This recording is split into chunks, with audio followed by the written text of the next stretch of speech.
Hi friends, ഇന്നത്തെ വീഡിയോയിലേക്ക് എല്ലാവർക്കും സ്വാഗതം. ഞാൻ ഷിബിത സജീവ്. സോൾസുകളൊന്നും ചേർക്കാത്ത വളരെ ടേസ്റ്റി ആയിട്ടുള്ള ഒരു ചിക്കൻ ഫ്രൈഡ് റൈസിൻ്റെ റെസിപ്പി ആയിട്ടാണ് ഞാൻ ഇന്ന് വന്നിട്ടുള്ളത്. വളരെ ഈസി ആയിട്ട് തന്നെ നമുക്കിത് ഉണ്ടാക്കാം. വീഡിയോയിലേക്ക് പോകുന്നതിന് മുന്നേ ഈ ചാനൽ ഇതുവരെ കാണാത്തവരുണ്ടെങ്കിൽ സബ്സ്ക്രൈബ് ചെയ്യാൻ മറക്കരുത്. ഒപ്പം തൊട്ടപ്പുറത്തുള്ള ബെല്ലൈക്കണിൽ ഓൾ എന്നും കൂടി ക്ലിക്ക് ചെയ്തെങ്കിലുള്ളൂ ഞാനിടുന്ന വീഡിയോസൊക്കെ നിങ്ങൾക്ക് നോട്ടിഫിക്കേഷനായിട്ട് കിട്ടുള്ളൂ. 2 വലിയ ഗ്ലാസ് ബസുമതി റൈസ് വെച്ചാണ് ഞാനിവിടെ ഫ്രൈഡ് റൈസ് ഉണ്ടാക്കുന്നത്. ഫ്രൈഡ് റൈസ് ഉണ്ടാക്കാനായിട്ടുള്ള റൈസ് ഞാനിവിടെ ഉപ്പ് ചേർത്ത് കുക്ക് ചെയ്ത് വെച്ചിട്ടുണ്ട്. റൈസ് ഊറ്റിയെടുത്ത് വേണം ഇത് കുക്ക് ചെയ്തെടുക്കാനായിട്ട്. ഒരു 85% റൈസ് കുക്കായാൽ മതി. ബാക്കി ഫ്രൈഡ് റൈസ് ഉണ്ടാക്കുന്ന സമയത്ത് കറക്റ്റായിട്ട് കുക്കായി കിട്ടും. ഇനി നമുക്ക് ഫ്രൈഡ് റൈസ് ഉണ്ടാക്കാനായിട്ട് ഒരു കടായി അടുപ്പത്ത് വെക്കാം. ഇതൊന്ന് ചൂടായി വന്നാൽ നമുക്കിതിലേക്കൊരു 4 ടേബിൾ സ്പൂൺ സൺഫ്ലവർ ഓയിൽ ഒഴിച്ചു കൊടുക്കാം. എണ്ണയൊന്ന് ചൂടായി വന്നാൽ നമുക്കിതിലേക്കൊരു 3 ടീസ്പൂൺ വെളുത്തുള്ളി ചെറുതായി കട്ട് ചെയ്തത് ഇട്ട് കൊടുക്കാം. വെളുത്തുള്ളിയുടെ പച്ചമണം മാറുന്നവരെ നമുക്കിതൊന്ന് ഇളക്കി കൊടുക്കാം. വെളുത്തുള്ളി ഒന്നായി വന്നാൽ ഞാനിതിലേക്കൊരു 3 മീഡിയം വലുപ്പത്തിലുള്ള ക്യാരറ്റ് നീളത്തിലരിഞ്ഞത് ചേർത്ത് കൊടുക്കുകയാണ്. ഇനി ഇതൊന്ന് വഴറ്റിയെടുക്കണം. ഏകദേശം ഒരു 30 സെക്കൻഡ് വരെ ഇത് വഴറ്റിയെടുത്താൽ മതിയാവും.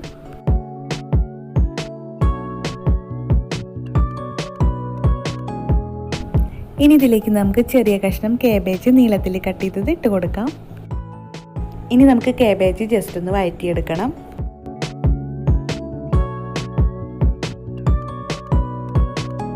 കാബേജ് ഇവിടെ വഴറ്റിയെടുത്തിട്ടുണ്ട്. ഇനി ഇതിലേക്ക് നമുക്ക് കുറച്ച് സ്പ്രിംഗ് ഓനിയൻ ചേർത്ത് കൊടുക്കാം. സ്പ്രിംഗ് ഓനിയൻ ചേർത്ത് കൊടുത്തെങ്കിലുള്ളൂ ഫ്രൈഡ് റൈസിന് നല്ലൊരു ടേസ്റ്റ് കിട്ടുള്ളൂ. അതുകൊണ്ട് ഇത് എന്തായാലും ചേർത്ത് കൊടുക്കണം.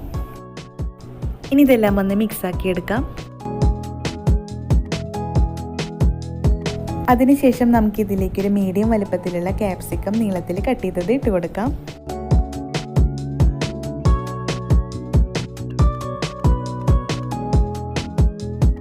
ക്യാപ്സിക്കം ചേർത്തതിന് ശേഷം ഒരു 10 സെക്കൻഡ് വരെ നമുക്കിതൊന്ന് വഴറ്റിയെടുക്കാം.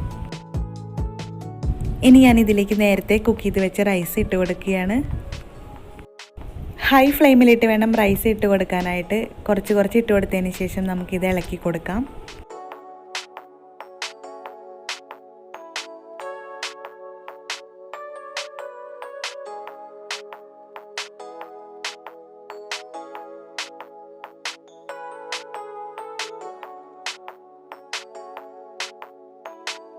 ഇപ്പോൾ ഇവിടെ ഞാൻ റൈസെല്ലാം നല്ലപോലെ മിക്സാക്കി എടുത്തിട്ടുണ്ട്. ഇനി ഇതിലേക്ക് 2 ചെറിയ സ്പൂൺ കുരുമുളക് പൊടി ചേർത്ത് കൊടുക്കാം.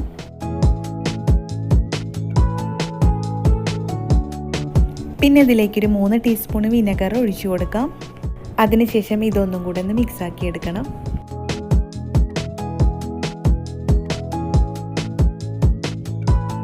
ഇനി ഞാൻ റൈസിലേക്ക് ഫ്രൈ ചെയ്ത് വെച്ച ചിക്കൻ ഇട്ട് കൊടുക്കുകയാണ്. ഉപ്പും ഫുഡ് കളറും ചേർത്താണ് ചിക്കൻ ഫ്രൈ ചെയ്തെടുത്തിട്ടുള്ളത്.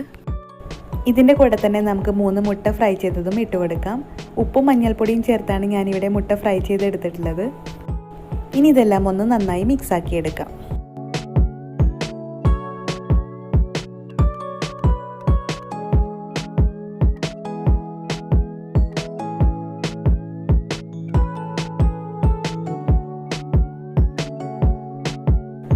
ഇപ്പോൾ ഇവിടെ നല്ല ടേസ്റ്റി ആയിട്ടുള്ള ഫ്രൈഡ് റൈസ് റെഡി ആയിട്ടുണ്ട്. ഇതുപോലെ ഒന്ന് ഉണ്ടാക്കി നോക്കിയിട്ട് അഭിപ്രായം അറിയിക്കാനും മറക്കരുത്. ഒപ്പം ഷെയർ ചെയ്യാനും മറക്കരുത്. അടുത്ത നല്ലൊരു റെസിപ്പി ആയിട്ട് വരുന്നവരെ ഇന്ന് വിട പറഞ്ഞു പോകുന്നത് ഷിബിത സജീവ്. Thank you.